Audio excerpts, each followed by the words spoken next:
Hoje, eu tô aquele meme purinho do como é que eu vim parar aqui se eu sou apenas uma criança. Eu sou da geração que idolatrou a Xuxa. Então, eu sou a baixinha da Xuxa dos anos 80. E geração também que se frustrou por não poder ser Paquita. Sobretudo porque eu era baixa, gorda e morena. Então, assim, pra mim sobrava no máximo ser a Marlene. E mais ninguém dentro daquele programa. Na melhor das hipóteses, o Dengue. Se não me falha a memória, talvez eu até tenha sido apelidada de Dengue na infância por conta do meu tamanho. Né? Porque, sim, sou baixinha, muito baixinha. Então, assim, eu sou, assim, literal a pessoa para quem a Xuxa fazia o programa. Dito isso, né? Você deve estar se perguntando, meu Deus, que vídeo é este?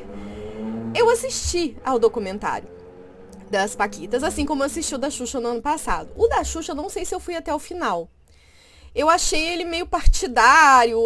Não sei. Eu acho que eu não cheguei a terminar de assistir. Acho que eu fui dormindo em alguns episódios. Chegou no final das contas, eu não terminei. Tanto que eu tenho pouca lembrança desse documentário. Quando anunciaram das Paquitas, confesso que me empolguei mais, não sei por quê, porque eu era muito mais fã da Xuxa. Eu tinha o sapato, eu tinha tudo que a Xuxa lançou, a boneca, aquela boneca toda molenga, sabe? Que diziam que tinha pacto com o diabo, porque tinha um punhal dentro igual o boneco do Fofão. Eu não tive muita coisa das Paquitas, embora eu tivesse tido a vontade. Talvez até por isso, né? Pela frustração, já que eu não podia ser Paquita, eu não queria nada delas. Eu tive talvez o LP. LP, galera. Eu sou esse tanto velha, tá? Mas eu lembro, inclusive, de quando o programa da Xuxa surgiu. Eu gostava pra caramba do Balão Mágico, da Simone, daquela galera toda. E aí, quando o programa simplesmente sumiu e entrou no dia seguinte o da Xuxa, eu fiquei triste, porque eu não acompanhava ela na manchete. Eu não sabia quem era ela. Eu sabia apenas que ela era uma pessoa que estava tomando o lugar daqueles que eu amava, que era o Balão Mágico. Eu lembro onde eu tava, e olha que as minhas memórias de infância são poucas, mas eu lembro desse dia com exatidão. Porque eu fiquei. Talvez tenha sido minha primeira frustração na vida. Foi ligar a televisão esperando uma coisa e encontrar outra no lugar, que não era o Balão Mágico. Mas não demorou muito pra eu me encantar por ela. Então, quando eu tinha, sei lá, meus 10 anos de idade, 9 para 10 anos, era um aniversário, eu tinha uma madrinha. Tenho uma madrinha ainda, tia Mônica, né, irmã da minha mãe, e ela me perguntou o que eu queria de presente, e a primeira coisa que eu respondi sem titubear foi, quero ir ao show da Xuxa. E eu moro em Juiz de Fora, que é uma cidade próxima do Rio de Janeiro, é mais até Rio de Janeiro do que Minas Gerais, a minha cidade, a gente chama de Brejo do Rio, e era assim, não era tão difícil, tudo bem que a gente tá falando de outra época, nos 80, mas não era uma coisa tão impossível. Só que assim, minha família ficou horrorizada. Não, como é que vai parar lá no show da Xuxa com a Juliana pra faltar aula, pra viajar? Quem é que vai levar? Como é que vai ser? Não dá pra, né, colocar em excursão, porque tinha excursão nessa época. Acabou que eles conseguiram me demover daquilo e eu ganhei uma mochila da Company no lugar. Que nem era a cor que eu queria, tia Mônica. Ressalva aí, mas eu fiquei muito feliz com a mochila. Ela era cinza. Eu queria rosa. Enfim. Quando então saiu o documentário das Paquitas, eu dei o play lá na mesma hora. Voltei até a assinar a Globoplay, que é uma coisa que eu já tinha cancelado há muito tempo, voltei a assinar por causa do documentário das Paquitas. E aí, no documentário, eis uma revelação que eu desconhecia de um livro que foi lançado nos anos 90, em 1994, eu já tinha 15 anos, então já estava bastante distante do universo da Xuxa e das Paquitas. E eu fiquei, caraca, como é que isso me passou? Despercebido nesses últimos anos todos? Então eu comprei o livro e eu tô vindo aqui neste vídeo falar dele pra você. O meu nome é Juliana Gervason, eu sou professora de literatura e nasci em 1979, então eu sou cria dos anos 80. E é com muita alegria que eu vivencio este momento de 2020 e tantos em que nós estamos revivendo lançamentos de muitas coisas que marcaram a minha geração. É pogobol. Inclusive, olha o que tem na minha mesa. Boneca Moranguinho, que eu ganhei de presente. Eu era apaixonada pela boneca Moranguinho. Não tenho mais a minha, então eu ganhei uma nova. E, sobretudo, revivendo estes bastidores do show da Xuxa. Eu não vejo a hora de ter o do Malandro, do Sérgio Malandro, da Mara Maravilha, da Angélica, porque vai ser maravilhoso quando a gente começar a ver o que estava por trás desses programas todos, né? Então, quando assistindo ao programa eu vi o livro, eu pensei, preciso comprar para ler, vai ser meu guilty pleasure, né? Vai ser minha leiturinha aí paralela, minha leiturinha animada e comprei porque eu já fui direto na estante virtual, né? E aí eu descobri que existia uma nova edição. Porque quando eles falam do livro no documentário, dá a entender que o livro meio que foi retirado de circulação. Eles até entrevistam o João Henrique Schiller, que foi editor na época do programa da Xuxa, o envolvimento dele tá aí, inclusive ele trabalhava nos bastidores. E ele comenta que quando lançou o livro, e aí eu não sei se foi 94 exatamente, né? Inclusive, quero falar a este respeito com as questões das datas e das informações que o livro apresenta. Mas quando o livro foi lançado, meio que assim, no susto, ele foi retirado de circulação. Então, o João vai comentar num documentário que a Marlene Matos foi nas bancas onde ele foi vendido, não foi nem livraria, e saiu comprando tudo. E a gente sabe dessa história, né? Que a Marlene tirou a revista Playboy da Xuxa de circulação depois, que a Marlene tirou aquele filme Amor, Eterno Amor, que a Xuxa participa, e tem uma cena aí de sexo com uma criança menor de idade. Então existem coisas aí que a gente sabe que a Marlene era meio que o cão de guarda da Xuxa, do nome dela, né? Porque isso tudo, o nome da Xuxa ultrapassa a figura da Xuxa, né? O nome dela vai pegar todo um império aí de marca e de produção e de dinheiro que sustenta todo mundo que está envolvido. Então ele vai comentar essa questão. E lá no documentário, eu não vou resumir o documentário aqui, então se você não assistiu, acho que vale a pena você assistir, se te interessa o tema. Mas lá no documentário eles vão falar, né? As paquitas vão falar, as que são da primeira geração, que esse livro talvez tenha sido o que empurrou para desligamento, para demissão delas. Então, só um resumo rápido. Essas paquitas que foram entrando aí naquela primeira geração, que tem Letícia Spiller, a Andréia Sorvetão, a Andréia Veiga, aí vem a Pituchita, a Catuchita 1, a Pituchita, eu não lembro os nomes, né, e nem tenho pretensão nenhuma de decorar para fazer esse vídeo aqui, mas essa primeira geração, que é aquela da roupinha de soldadinho, azul e vermelha, a que lança o LP, ela pega o final do show da Xuxa e ela vai para o Xuxa Park, para as outras coisas que, né, a Xuxa vai lançando ali na Globo, que não vão se mantendo tanto quanto o show da Xuxa teve, isso já nos anos 90. E essa geração, ela é demitida no ar, e eu lembro desse programa que foi um chororô geral, né, ela é desligada no ar, e aí entra uma nova geração de meninas que teoricamente seriam mais novas, mas nem todas são. Então o documentário vai relatar isso. E aí lá no documentário elas vão comentar que esse livro, quando ele sai, a mercê delas, a revelia delas, na verdade, não a mercê, mas a revelia delas, é ele que faz com que a Marlene, então, tome a atitude de desligá-las de uma coisa que ela já estava ameaçando. Porque as coisas estão meio embrincadas ali, né? Tanto havia a ameaça de que elas seriam desligadas, quanto a vontade de fazer o livro para buscar alguma coisa paralela e, ao mesmo tempo, elas serem desligadas por causa do livro, enfim. Existe esse nó. E aí, quando o livro sai, então, a Marlene vai tomar a atitude que ela já estava cantando, queria fazer, mas parece que isso já era uma relação trabalhista ali, que ela sempre ameaçava as meninas, deixava-as na berlinda sempre, né, para exigir delas o melhor. E aí elas são demitidas no programa ao vivo e elas guardam muita mágoa desse dia, porque parece que foi passado para a Xuxa o conteúdo desse livro, mas a Xuxa no documentário diz que não leu. Então ela vai também demitir as meninas ali no ar sem muito afeto, sem muito carinho, porque ela estava chateada com o livro. E aí você vê, caramba, né? O que tem aqui? É isso que eu quero ler. E foi pra isso que eu comprei o livro. Eu falei, quero ler os bastidores, quero ler as fofocas, quero ler as coisas, né, que estão para além do documentário. Porque você acha... Gente, eu não sei você, mas eu assisti o documentário pensando assim, ainda bem que eu era baixinha, gordinha e morena.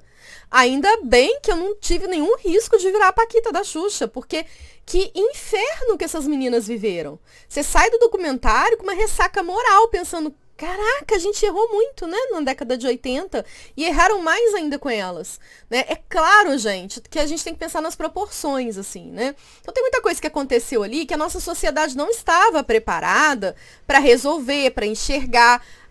Ainda bem, né, a sociedade, os seres humanos evoluem, embora a gente às vezes ache que não, né, receba muitos sinais dizendo pra gente que não.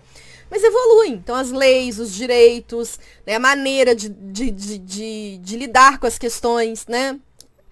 os direitos das minorias, tudo isso vai mudando. E aí, coisas que aconteceram ali naquela época que são representadas no documentário, aconteceram porque era uma outra sociedade, né? E eu gosto muito de falar disso no campo da literatura. Quando você pega, por exemplo, Monteiro Lobato sendo cancelado em virtude de coisas que ele falou nos livros dele lá de 1920, 1910, 1930. É outro contexto. E você ler Monteiro Lobato com um olhar de repulsa e censura de hoje em dia, quem está lendo errado é você, não é ele que estava errado. Ele está respondendo a um contexto, que sim, ok, o contexto estava errado e por isso mudou.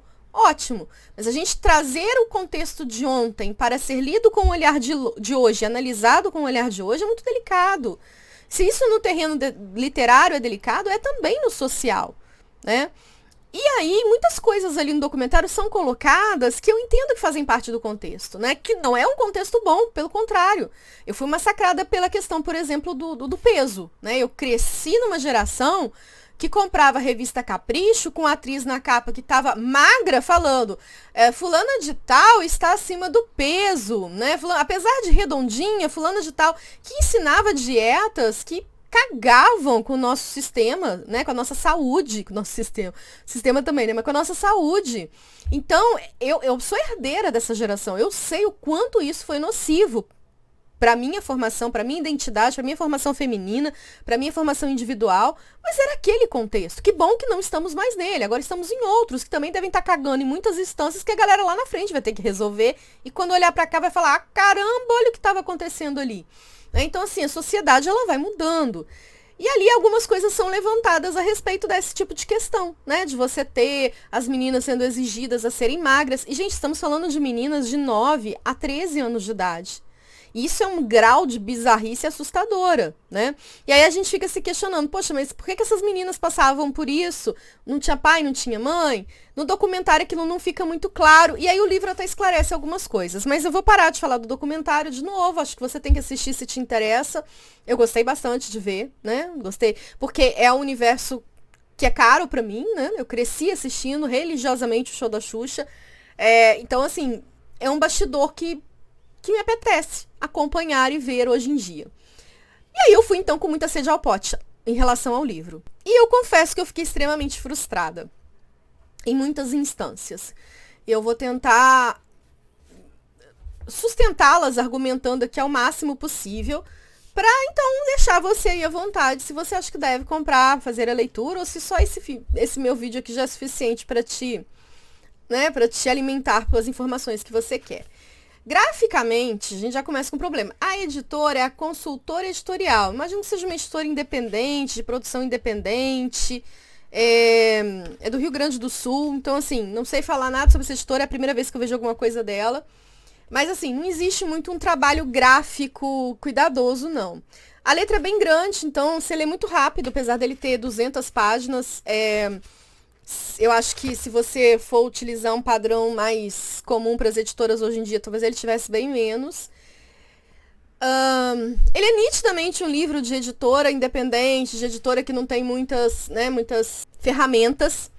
E ele peca. Nossa, ele peca em muitas instâncias. Como, por exemplo, a talvez mais bobinha e menos técnica de todas, que é a qualidade das fotos. Né? Eles apontam que nessa segunda edição, uma das coisas diferentes que teria nela em relação à primeira são fotos.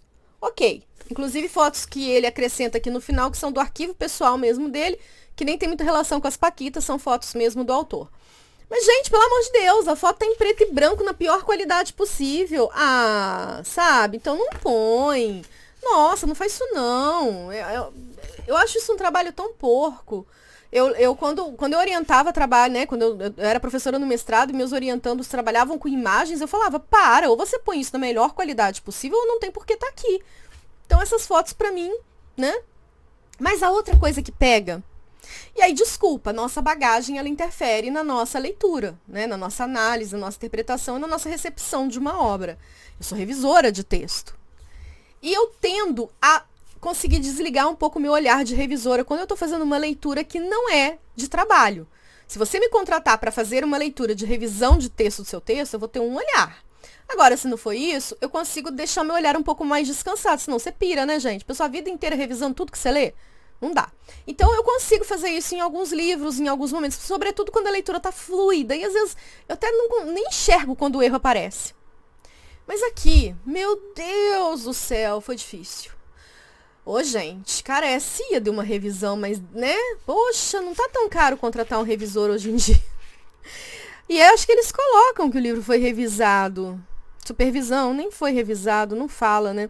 Eles falam que ele foi atualizado com um novo acordo ortográfico. Mas, gente, não. Aí tem erro de digitação, tem erro ortográfico, tem erro gramatical, de pontuação. É sofrido. Nossa, meu Deus, como é sofrido. E, poxa, vai relançar, você tem oportunidade de reler, vamos fazer isso com um pouquinho mais de capricho, né? Vamos colocar isso no mercado com um pouco mais de zelo, um pouco mais de cuidado. Eu sei que até as grandes editoras estão passíveis de fazer isso, todo mundo está passível de errar. Mas você tem uma equipe, não é possível? Não tem um profissional que você possa contratar para fazer uma revisão já que vai colocar o livro no mercado? Inclusive, no momento em que esse mercado está tão aquecido para receber esse livro, está aquecido, vamos combinar.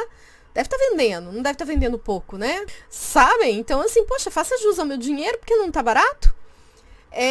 Então já começa com esse problema. Agora, um outro problema que eu vejo, que aí é claro, a gente tem que pensar assim, qual era a intenção do cara quando ele publicou? E a gente não tem como saber, a menos que eu pergunte pra ele, oi João, tudo bom? Então, me falei, qual era a sua intenção quando você publicou? A gente não pode, né, definir qual é a intenção de alguém fazendo alguma coisa, mesmo que essa pessoa esteja viva. Porque você pode perguntar qual é a intenção, ela falar uma outra coisa. Então, assim, não sei a intenção desse João quando ele realmente decidiu publicar isso aqui. Eu quero ganhar dinheiro, vou aproveitar. Não, vou surfar na onda do sensacionalismo, década de 90, 94, 95. Vamos combinar o auge do sensacionalismo no Brasil, né? Acho que o programa do Ratinho tava trincando, não tava? Acho que até quando tá surgindo o sensacionalismo na TV. E ele me fala. E aí ele me fala assim no final. Eu continuo trabalhando para a TV Globo, que até então não tinha conhecimento desses fatos. Torcendo pelo sucesso das meninas, pedindo a Deus para que nenhuma das minhas 3 filhas necessite passar por esse tipo de desilusão para alcançar seus sonhos. E que este livro sirva de utilidade pública para que as pessoas reflitam sobre os verdadeiros valores das coisas que nos rodeiam direto ou indiretamente. Lugar de estudantes uniformizadas é na sala de aula e não em exibição pública. E aí no final ele até fala, né? Espero que as paquitas da nova geração não passem por isso e tal. Então ele no final dá esse desfecho meio moralizante, assim, né? Quer dizer, ó, tá aí, eu tô publicando porque eu quero que ninguém passe por isso. E aí vamos contextualizar, como é que então surge esse livro, já que eu comecei pelo final, vamos agora pelo início mesmo. Nessa época, 93, 94, tava na moda, né? Tava no auge, Confissões de Adolescente. A peça de teatro, ela surge em 92. E na televisão, a peça de teatro surge em 92 e ela é televisionada a partir de 94. E faz muito sucesso. Sai o livro. Então, assim, vira a coqueluche daquelas adolescentes, né? Daquela época. Adolescentes que cresceram assistindo o show da Xuxa. Então, foi algo que me tocou bastante, porque eu tava aí nos meus 15 anos, 13 para 15 anos. Então, as paquitas, que também, né, tinham essa mesma faixa etária, elas são tocadas pela Confissões de Adolescente naquele mesmo período. E vira um grande sucesso. As atrizes viram ídolas e da televisão, né, enfim. Elas veem ali uma oportunidade de... e foi genial a ideia que elas tiveram, né, de, enfim, transformar o que elas vivenciam como paquitas, já que elas também eram as queridinhas do Brasil, numa peça de teatro contando confissões de paquitas. Essa é a ideia que faz com que elas se unam e procurem esse editor na época, que é o João Henrique Schiller, que trabalhava lá no bastidor do programa, pra trocar uma ideia com ele, porque elas queriam fazer tipo um projeto para apresentar para Marlene e para Xuxa. E por que isso nasce? Não é só por conta do sucesso do Confissões de Adolescente, mas nasce também porque elas estão em decadência no programa. O programa sai, né, termina o show da Xuxa, vira Xuxa Park, depois Parque da Xuxa, sei lá, e elas meio que são submetidas a novos papéis ali dentro que não eram mais aqueles que elas executavam no show da Xuxa. Porque no show da Xuxa, elas eram assistentes de palco também antes de se tornarem, né, enfim, artistas mesmo com destaque, gravando LP, etc. E fazendo show sem a Xuxa, elas eram ajudantes de palco. Gente, trabalho infantil, oi. Mas, de novo, contexto. E ali elas, quando o programa muda, e muda muito o público que fica ali ao lado da Xuxa, que não é mais um público infantil, elas não têm que tomar conta de ninguém, elas perdem um pouco desse espaço e elas não são reaproveitadas ali. Então a Xuxa vai com, surge o You Can Dance, que tem um pouco da pegada do funk, que tá na moda, e elas vão perdendo muito espaço, e elas vão ficando chateadas, porque, enfim, né, as oportunidades também vão reduzindo, então elas vêm ali nessa tentativa de fazer um Confissões de Paquita, de ganhar esse espaço nos holofotes novamente, e de mostrar, olha, nós temos valor. E isso é muito legal, porque é uma coisa que você vê tanto no livro quanto no documentário, assim, sabe? É, a questão de fama, dinheiro, é muito nossa, é muito da nossa sociedade. Né? Essa geração, que é a minha geração da década de 80, ela não pensava exatamente nisso, sabe? Os valores eram bem diferentes, assim. E aí elas, então, chamam esse cara, esse João, para conversar com ele e passar as ideias que elas têm para desenhar esse projeto. E o João, né, vai com fita, cassete, gravador e vai na casa de uma delas, na presença de um dos pais e tal. Eram só 6 paquitas, se eu não me engano, né, nesse jogo todo.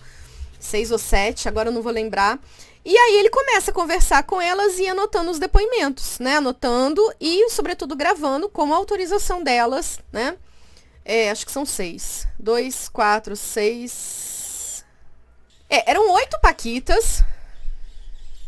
Só que nem todas estão sempre presentes em todas as reuniões e nem todas realmente toparam participar disso. Então ele vai gravando esses depoimentos e esses encontros, que aí vem uma outra falha aí que acho que faltou aqui apresentar pra gente uma cronologia mais clara, assim. Qual foi o primeiro dia desse encontro? Sabe, uma cronologia das fitas, só pra gente não ficar muito perdido. Quantos encontros foram? Porque o livro, gente, em síntese, ele é... Temos uma gatinha aqui querendo aparecer. Esse livro é, em síntese, uma transcrição dessas fitas, sabem? É uma transcrição das fitas. Ele pega lá o que é a conversa deles e transcreve aqui no livro, né? Sem nenhum tipo de revisão, inclusive, dessa linha muito tênue, daquilo que é falado para aquilo que é lido. Inclusive, tanto é que o título do livro é As Entrevistas Originais das Paquitas, né? Que ele vai ao pé da letra transcrever. A gente não sabe se há cortes, porque ele também não fala. Existe uma transcrição meio integral, assim, né, do que da forma como é falada, mas é uma coisa que oscila. Tem momentos que a sensação que você fica é que o texto falado, ele foi corrigido e passado para o formal, para o texto escrito. E tem momentos em que ele fica ipsis literis, o oralizado, então existe esse desequilíbrio que torna a leitura chata, sabe? Tira a fluência da leitura, tira o prazer da leitura às vezes. E no meio da transcrição, ele vai fazendo comentários dele, né? Então, por exemplo, vou pegar uma passagem aqui para vocês entenderem o que eu tô falando. Ele pergunta para elas, porque várias vezes elas vão falar dessa questão da Marlene exigir que elas sejam magras, chamá-las de gordas, isso aparece no documentário bastante. Diria que isso é um dos temas mais explorados no documentário. De falar que elas desenvolveram problemas, né, de compulsão alimentar, bulimia, anorexia.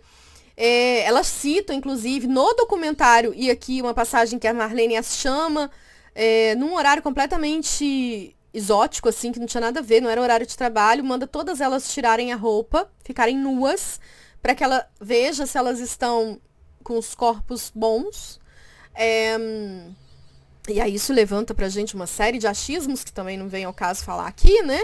Mas enfim, lá no documentário isso é falado, a Xuxa mostra que nunca soube disso e tal. E aí, como isso aparece muitas vezes, tem um momento em que ele pergunta pra elas assim, vocês se acham bonitas? E aí elas vão respondendo, e ele vai intercalando na transcrição, né? Então a Priscila respondeu, eu não me acho. Aí ele pergunta, por quê? Ela fala, eu me acho simpática, não importa a beleza. Aí depois vem a Bianca e fala, eu me acho bonita, porque se eu não me achar, quem é que vai me achar? Aí depois vem a Flávia e fala, eu acho esse negócio de achar bonita, porque não, os outros não vão achar, é uma coisa suspeita, confusa, né? Bem por aí. Depois vem, enfim, né? Vai alternando as vozes, nem todas falam. E aí ele termina dizendo assim, as respostas das outras. Então ele transcreve algumas. E aí, nesse momento, depois que ele transcreve algumas, ele coloca uma coisa que deixa claro pra gente que aqui é uma seleção das entrevistas. Ou seja, não é a transcrição na íntegra. Ele faz cortes e a gente não sabe quais foram os critérios que ele utilizou para os cortes. Ah, era o que tava chato. Pô, mas tem coisa chata pra caramba aqui. Sabe? Tem coisa que você fica lendo e fala, ai, nossa, tô perdendo minha vida. Quanto tempo de vida eu perdi lendo isso aqui que eu podia estar fazendo outra coisa. Então ele vai concluir dizendo assim, as respostas das outras se dividiram nessas opiniões. Todas têm seus dias de bonitinha, seus dias de normal e seus dias de bruxa. Porém, todas adoram ser elogiadas. Quando isso acontece, não importa em que dia estão. Automaticamente esse dia passa a ser o dia bonitinha. Como não poderia deixar de acontecer, visto que são mulheres, meninas bonitas e famosas. Ô, gente, gente. Aí, vocês pegaram o tom da escrita? Tá, ok, o João Henrique é um editor, hoje em dia ele nem trabalha mais com edição, ele é aposentado, é instrutor de aviação, é advogado. Mas, gente, que coisa mal escrita. Eu tava me sentindo lendo uma redação de aluno de ensino fundamental, sabe? Assim. E aí, a gente cai na minha maior crítica desse livro. Sobretudo da segunda edição. Na primeira, a gente perdoa. Porque na primeira, sei lá qual era a intenção, ganhar dinheiro, publicar isso aqui, sensacionalista, e jogar, né, no fogo um negócio que tá ativo, que tá acontecendo, porque as paquitas estão lá, estão dentro do programa. Vamos ganhar dinheiro, vamos todo mundo ganhar dinheiro, coisa que eu acho que também não aconteceu, só ele fala que ele também não ganhou. Mas elas não tiveram participação nenhuma. Eu não sei nem dizer se elas realmente sabiam que ele estava publicando naquele momento. Porque depois que eles começam a se encontrar para gravar as entrevistas, ele levanta a possibilidade de transformar aquilo num livro. Ele fala, gente, mas isso que vocês estão me falando é melhor do que teatro, é melhor do que uma peça. Isso aqui pode virar um livro. E elas se empolgam. Só que, né, o livro cai de uma outra forma e aí gera a demissão delas. Então, isso não foi uma coisa legal. Mas assim, ok, então a primeira edição a gente perdoa. Só que essa segunda edição, já que ela passou por uma revisão, como ele mesmo diz, e acréscimos também, por que você não põe na mão de uma pessoa que faz jornalismo literário, por exemplo? Sabe, eu fico pensando, a Daniela Arbex, que escreveu lá Covas 702, 132, enfim. Escreveu aquele sobre o hospício de Barbacena, o Holocausto Brasileiro, que escreveu o Ninho do Urubu, não é? Sobre o incêndio do Flamengo, que está escrevendo sobre o que hoje em dia? Acho que está escrevendo sobre enfim, a Daniela Arbex faz jornalismo literário, que é um jornalismo de investigação e tal. É claro que aqui você já tem um material que aconteceu, mas talvez trazer esse material que aconteceu para as paquitas de hoje em dia e fazer um novo jornalismo de investigação em cima disso, ou pelo menos colocar na mão de um escritor que vai conseguir lapidar melhor esse material aqui, ou este livro. Dá uma melhoradinha nele, assim, sabe? Mas, assim, o livro ele se perde muito nesse ponto, porque você tem a transcrição de algumas falas, então você tira alguns contextos, você tira algumas vozes, ou seja, ele já deixa de ser as entrevistas originais e completas das paquitas, e você tem uma voz que se coloca ali, né, comentando, que não serve pra nada, porque o que ele comentou ali nesse trecho que eu li pra vocês, gente? O que tem ali, né? Que voz é essa? Ah, mas você tá lendo esse livro como se fosse literatura? Não, eu tô lendo um livro que num pacto que ele faz comigo, ele não me entrega muita coisa. Ele aparece como biografia, depois entrevistas, depois profissão, televisão brasileira, teatro, entretenimento, famosos, título. Ele não é biografia, sabe? Não tenho. Põe na mão do Rui Castro pra fazer isso aqui. Enfim. Mas o que a gente tem, então? A gente vai ter, durante sei lá quantos meses, me parece que são 4, 3 meses, essas meninas se encontrando com esse João para contarem coisas que vão desde coisas banais, o primeiro beijo, o primeiro porre, qual era o seu sonho, qual é o seu signo. Tem uma passagem, no final do livro, você pede assim, é uma morte horrível. Talvez lá na época, com 12 anos, sendo fã delas, eu adorasse ler isso aqui, porque eu me senti lendo a revista Capricho nessa hora, mas fica assim, qual que é o seu signo? E cada uma vai falando e ele vai transcrevendo. Pô, mas se você fez cortes, por que não cortou isso aqui então? Que inferno. Qual que é o seu time de futebol? Para que time você torce? Para que escola de samba você torce? Entenderam o grau do negócio? E vai para coisas mais sérias, que aí são denúncia séria. E aí, por favor, galera do jornalismo literário, não deixe isso aqui morrer. Não deixe morrer no documentário. Vamos explorar mais isso para pensar nossa sociedade da época, que aí é o ponto que eu acho importante. isso aqui é um retrato de uma sociedade, né? Se você espremer bem a toalhinha, vai sair um caldo. E é um caldo importante e interessante para a gente pensar a década de 80 no Brasil, né? A virada dos anos 90. Que sociedade, que show da Xuxa é esse? Que sociedade era essa que a gente tinha? Em que meninas, menor de idade, completamente alienadas dos pais, porque parece que era uma relação que a Marlene estabelecia de o pai não pode se meter, senão você perde esse emprego. São colocadas em uma situação extremamente delicada de abuso, e não é abuso sexual não, é abuso do trabalho infantil, de abuso psicológico, de exploração de trabalho. Tudo isso aparece aqui, gente. Elas não tinham contrato, vocês têm noção? Elas não ganhavam quase nada naqueles trabalhos que elas realizavam. E que, nesse contexto mais macro, tem o micro, que são indivíduos ali numa formação de identidade crescendo num ambiente que está se formando, que é o da televisão. Né? Lógico, a televisão não surge na década de 80, mas esse espaço ali de show, né, de produção televisiva que dá tanto dinheiro como do show da Xuxa deu, ele tá formando aquelas identidades, né? Tá formando aquela sociedade, aquela cultura. E a gente percebe que a Xuxa ali, né, para além de colocá-la num lugar de vou dar uma de advogada aqui, vou denunciar, eu vou criticar, vou defender, nada disso, não tem esse papel. O que eu tenho não é suficiente para tanto. Pelo contrário, né? Mas é algo que é muito maior do que ela. Né? A Xuxa representa ali não um indivíduo famoso que todo mundo gosta, mas algo muito maior, que é manipulado pela Marlene, que merece um estudo de caso, que é manipulado por uma rede de televisão e que está manipulando toda uma sociedade. Gente, isso é muito interessante, isso fala muito da nossa cultura, né? E aí, esse livro aqui serviria como um material muito bom para esse tipo de leitura, para esse tipo de análise e para esse tipo de abordagem. Mas, de novo, você pode falar assim, não, mas não é a proposta dele. De fato, não é. Mas, de novo, qual é a proposta? É só fazer a transcrição, jogar a merda no ventilador e sair?